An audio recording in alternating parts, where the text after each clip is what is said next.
30 feet, and our little girls can hit the ball over the fence if they learn how to hit right. Scores now, the softball games aren't 1-0. They move the mountain back 3 feet. Games are now 9-5. If you get a really well-pitched game, it might be 3-1. But they're scoring runs and they're hitting home runs. They're hitting 4, 5, 6 home runs in a game now. So hitting has changed. So I hope to show you some of the things that we believe to be the best way to swing the bat and to have a great at-bat. So we're hoping that you'll find something here that you can use with the girls in the league and make them all better players. So we'll start with a couple things with the swing. First thing is how we grip the bat. Before we step in the box or anything, the girls have to know how to grip the bat right. Most people don't know how to grip the bat right. So if you're playing baseball and softball, gripping the bat is different than if you play tennis or golf or other sports. So gripping the bat correctly is by lining up your door knocking knuckles.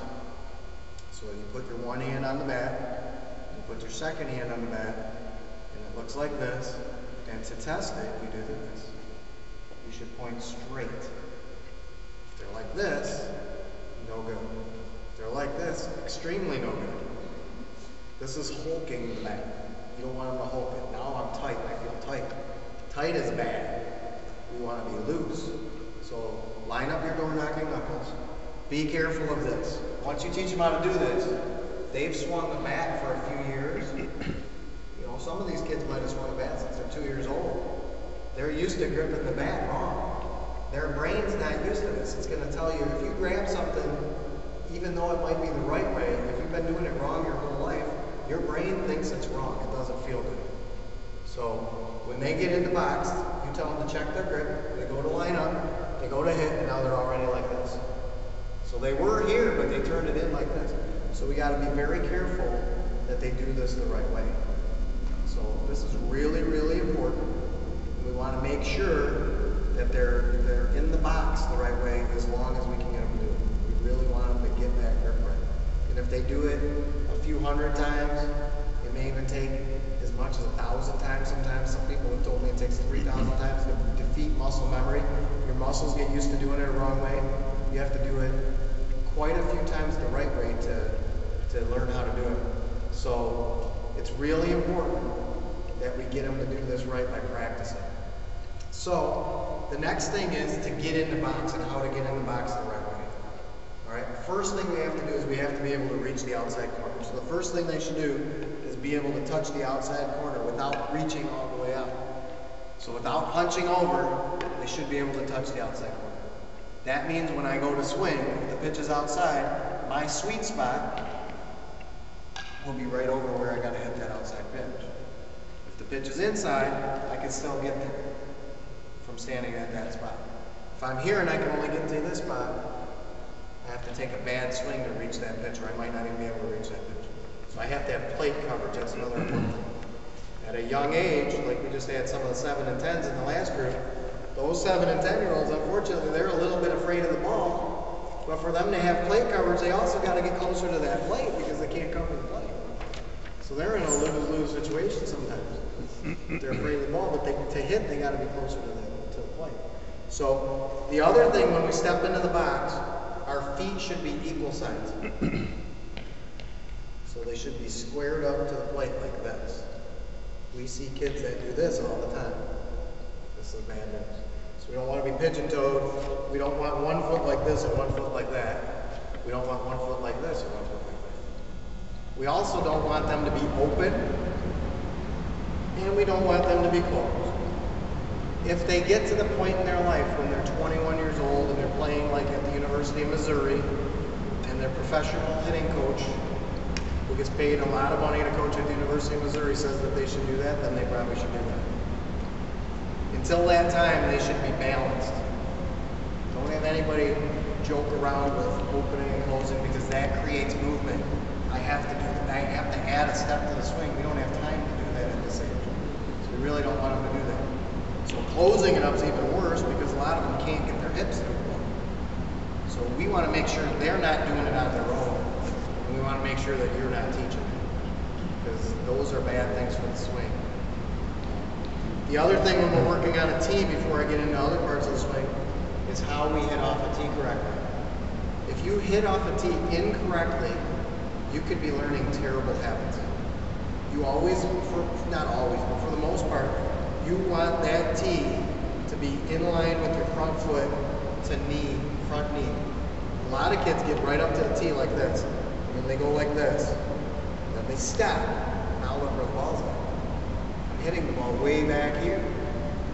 To hit this, I have to do things that I'm going to show you in a minute are really bad things. We want to actually gain ground to get to the ball. A tee with a plate, in theory, is bad. We actually, in theory, would like to have a plate and then put the ball on the tee around different spots. Like if we want to hit the outside corner. Because visually, this ball looks like it's right down the middle all the time. So we're always on a tee like this, working on the middle pitch. But if you can buy tees that are flat, you can put them on a plate, so we can work on the outside pitch today. Which if we were working on the outside pitch, they'd hit it deep. If we're working on the inside pitch, we'd actually not be to the plate. We want to hit that pitch up here somewhere before it gets to the plate, where we're going to be jammed. So those are all things that we got to know. Getting our girls to the tee correctly are very important things so that they're going to gain ground. All right. So now that we're to the plate, we know how to hit off a tee. We're in this position.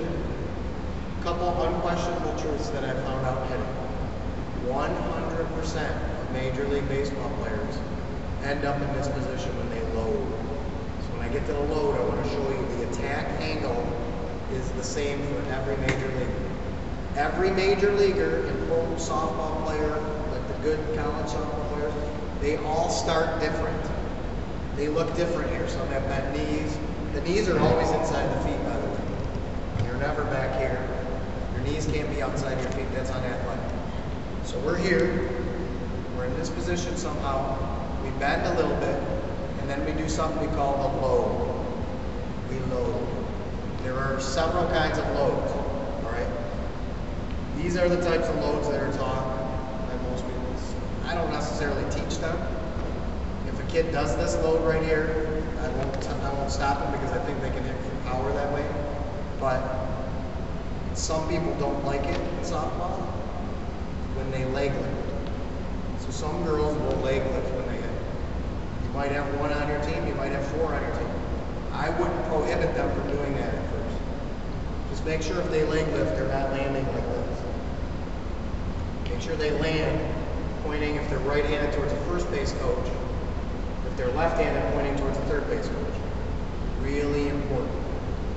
So if they're going to leg lift, the problem with leg lifters is they got a lot of movement going on. They have to time this up pretty good. But if they time it up pretty good and they're very athletic, the rewards are home runs. Because they're going to generate momentum. So I like the leg lift, but I don't necessarily teach it. My daughters, I never taught them to leg lift. If they would have done it on their own, I wouldn't have stopped them, but they don't hit that. So we're here. Leg lift is one. Toe touch is another. They go back here, step, then step again. So they come in, step, then step out. That's an okay one. That's got a little bit of movement too. And then the third one that I like is when you're a little bit wider, shoulder width apart, and you just step out, but your hands go back. Step out, hands go back. All of these, when you do your step, your hands are going back. That is really important in this one. I can't emphasize that enough. Nobody steps and keeps their hands here and then swings, because then your legs and your arms aren't together, so it's all arms. No matter what you do, it's just going to be what we call a gate swing. It's going to be a gate swing. All right. So there's a few things that I got to show you before I do any more. Audrey will come over here and she's going to show you one thing about our elbow. Audrey's on my 9U team there, coach. All right. Audrey, a lot of kids swing like this. A lot of kids swing like this. They bar their arm. It's called an arm bar when your arm's straight like this. It's also called casting. It's like fish like this. But you don't swing like this, although a lot of coaches actually tell kids to swing like this. More coaches actually tell kids to swing like this than don't tell kids to swing like this. And that's bad. So Audrey's going to prove you why this is bad. All right, Audrey, you're going to push my arm. I'm going to give you full force. I am not going to let her move my arm. All right, let's try it again. I'm not going to let her move my arm. I'm stopping her with all my might. All right. That didn't work out too well. So that was kind of weak. Let's see if I have a bent elbow, if I'm any stronger. With all my might, I'm going to stop her. She can't move this. This is more powerful. This doesn't make a lot of sense in your mind. If I go way out here, it'd be faster and stronger, but it's actually weaker. The farther I get away from my body, the weaker I am. Think about it. If you're going to pick up a box that's heavy, are you going to pick it up far from your body and carry it? Or are you going to get that thing close to your body? If you pick it up far, you're going to throw it back. If you stay close to your body, you have a chance to be more successful. So eventually, we're going to want you to be in this position as opposed to this position. I'm going to show you how you can hopefully get your girls to be there, or at least be better. I have a lot of girls on my team that are really bad at this. You can't get it. We've been working on it for a year, but they're 9 years old. It's going to take time, but they show signs that they're getting better. But when we go back, like when we get on the tee, I got a lot of them that can do it right.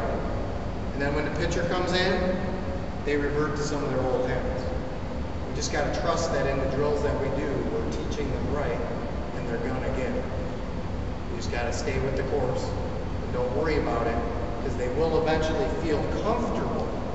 And once you feel comfortable, that's when you start to do really well. You got to feel comfortable. So the first time you step in the box against the pitcher, and you learn a new way to hit, you're not going to be very comfortable. So you might do some bad things, but then you start getting comfortable in there, and then you start to do the good things. So we're going to go into the stance now. I'm in the stance. I'm in the relaxed position. I checked my fingers. I checked my feet. I like to tell my kids that a lot. Relax, so they bounce a little. I even tell them bounce a little. Make sure you're relaxed, because once you're tight, you're dead. We don't want their knees locked. So if my legs are straight, they're locked. We want our knees bent a little bit in the box. Become an athlete. I always tell them, be an athlete. Athletes aren't like this. If I tried to tackle somebody in football like this, I'm not going to be very successful. I'm going to try to take a charge in basketball, I got to bend my knees, so I'm going to get knocked over. Everything we do in sports that's athletic has some bending. It's powerful like that. So we're in a good bent position. I'm going to get my hands here, and we're going to go to the load. We call this the load. If you turn to the back of the paper now, I'm going to go through the seven clicks. I have Right View Pro software, which costs, I got the $3,000 version, so if you go to RVP at the App Store, you can buy this app. Some of you were here at the end, I was talking about this app is $4.99 at the App Store, and you can actually take a picture of your daughter or your team, and you'll have them on there, and you can actually draw on them. Like you can slow down their swing and say, look, your arm is bent here. You could buy a pro model.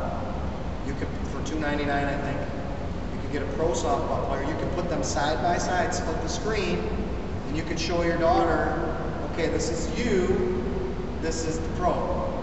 This is what we want you to do. And this is you, hey, you look just like the pro at this part. Now I'm going to show you 7 steps of the swing. We're hoping that your girls are like the pros at 2 of them right now. If in a month you can be at 4 of those clicks with them, that's really good. If in a year you can get to 7 clicks sometimes, that's pretty darn good. You know, they're only 12 or 14 years old right now. We don't expect them to be perfect. But I've got boys that have been going to me for Right View Pro video analysis for like 4 years, that they're no different than a pro. Like I could put them side by side with Miguel Cabrera, and their swing is just as good. And they're 13 or 14 years old. They look like pros. Does that mean that when that guy throws the fastball, that they're going to hit it like Miguel Cabrera? It doesn't mean that, because there's a lot more to the swing than just looking good. You got to have hand-eye coordination. You got to have a lot of those things going.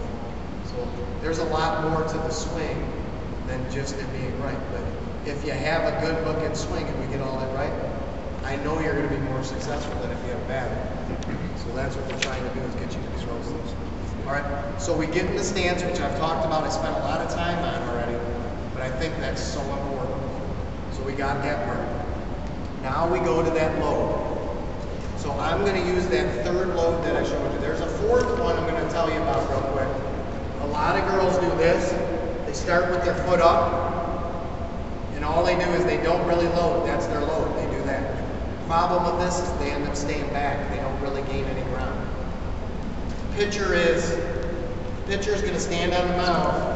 The pitcher's going to use all of their might and gain all of this momentum to pitch.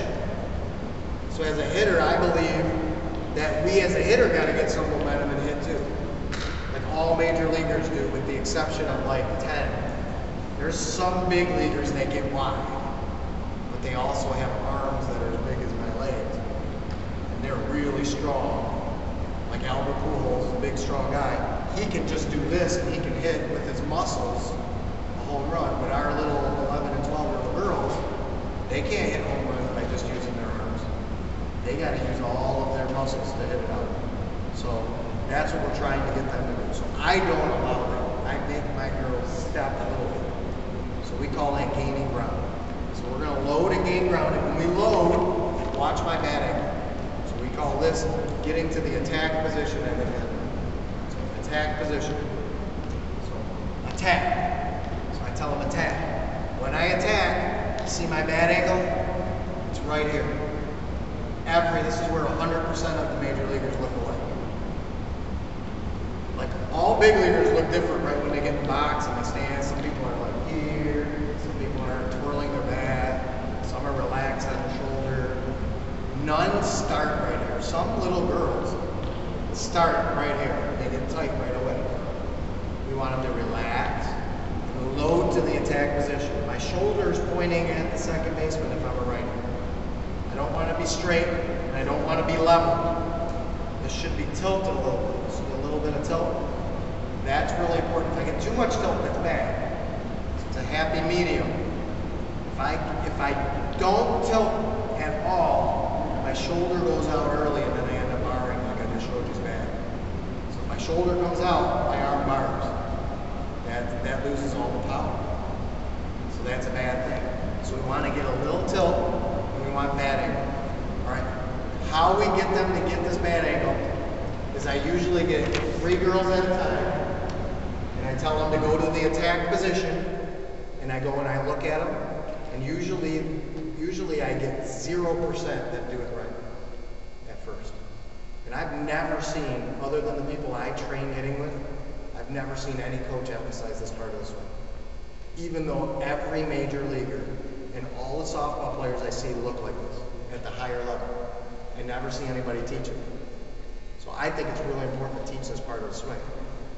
So the best way to do it is we get them to do it, and if their bat's back here, I grab the bat and I put it in the right position.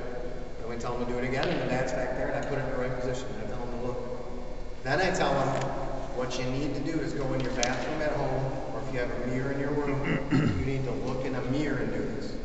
Because when you look in the mirror, you say, oh my gosh, it's behind my head. If it's behind my head, I gotta go long to do that, which makes my arm hurt.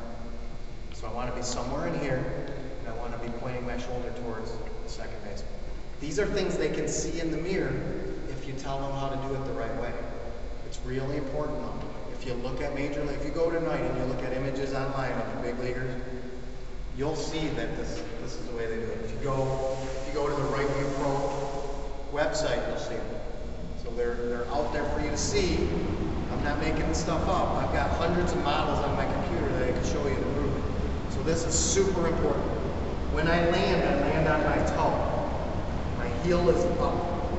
So from behind you can see bang right, heel is up. These are really important parts of the swing. If I land on my heel, I skip the step. Skip a step, it's really bad in this one. So anytime I skip a step, it's bad. My brain now says I'm getting too far ahead of me.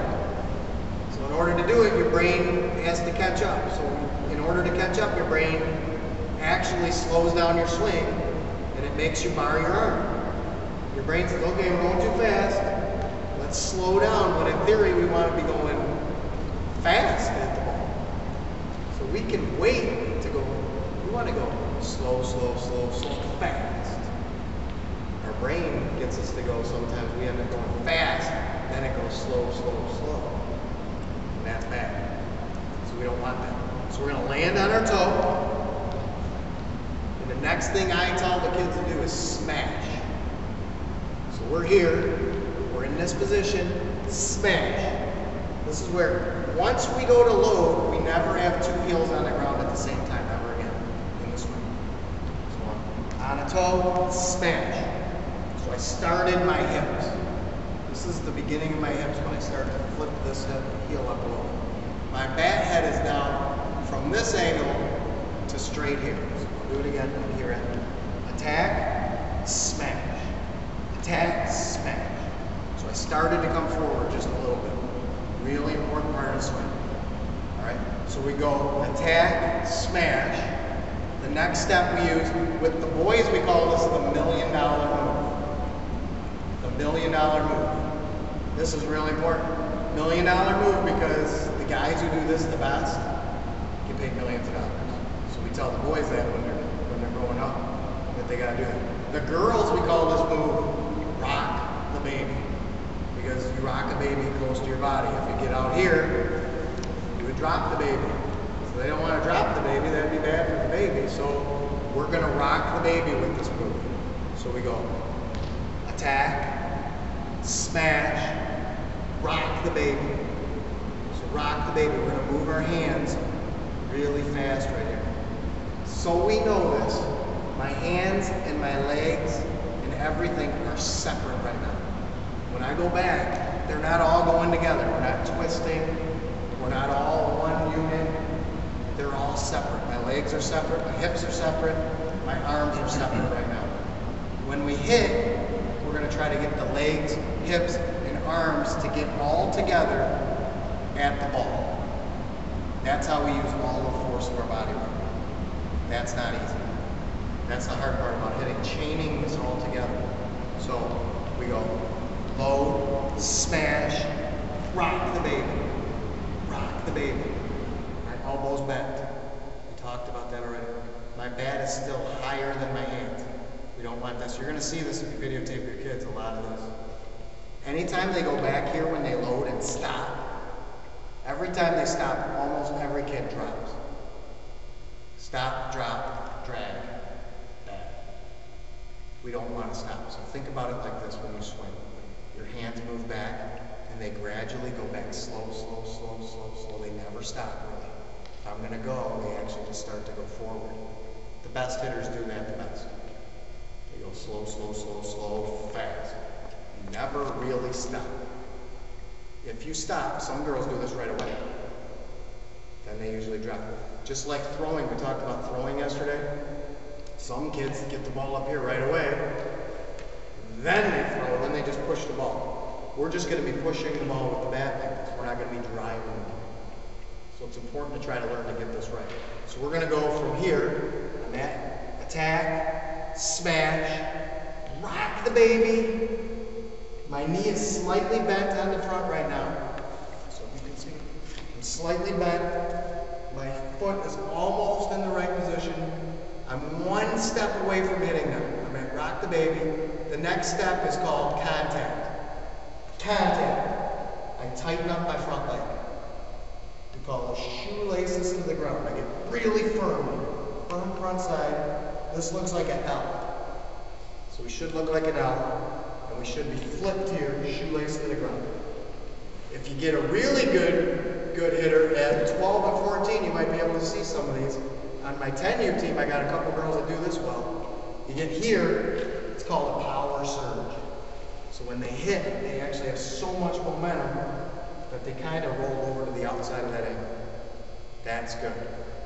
At contact, here are things that we don't want to see. And we'll see it a lot, unfortunately. We don't want to see a golf type of finish at contact. We don't want to see this to be a straight leg. We don't want to see a lunge knee. We call this a lunge knee.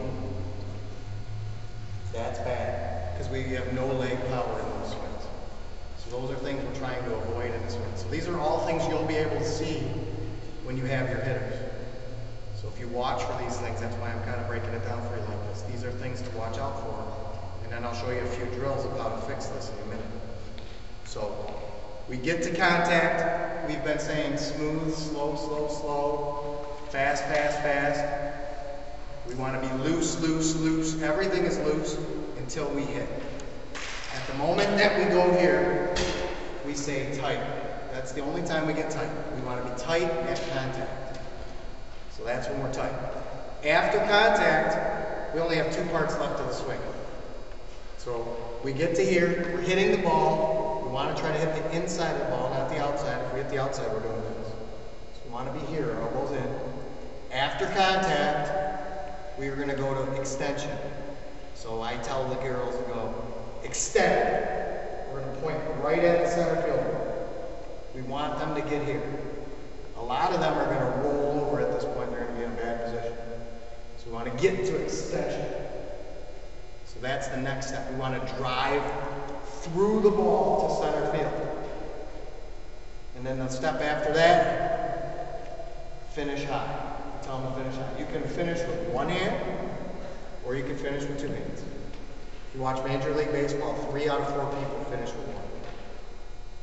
And that's usually because you get people that do this.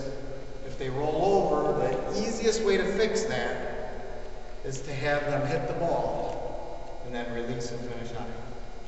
Then they can't use too much of their right hand. So your right hand is really working hard back here. And then when you get to here, you gotta trust your other hand. But the problem is, most right-handed hitters throw right-handed. This is their weakest arm, and now it's gotta start doing the work. If we try to do too much with our right hand, it creates problems.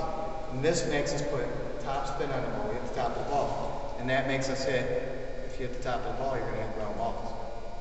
We want them to hit line drives. So I've pretty much gone through the 7 steps of the swing right there, which I wanted to go through with you so you know what to do. I will actually get the kids together, and I'll say load. Or, you know, on there, like with the boys, I usually use a tap. With the girls, we say load, smash, rock the baby, contact, extend, finish high. So I say all 7, and I look at them as they're going through this slow motion, every step, and I go through it, and then I fix them. I walk around, and I actually will do like 3 or 4 at each step. And then, after we do that one by one, I'll go load and explode with them. I'll say load, explode, and stop at contact.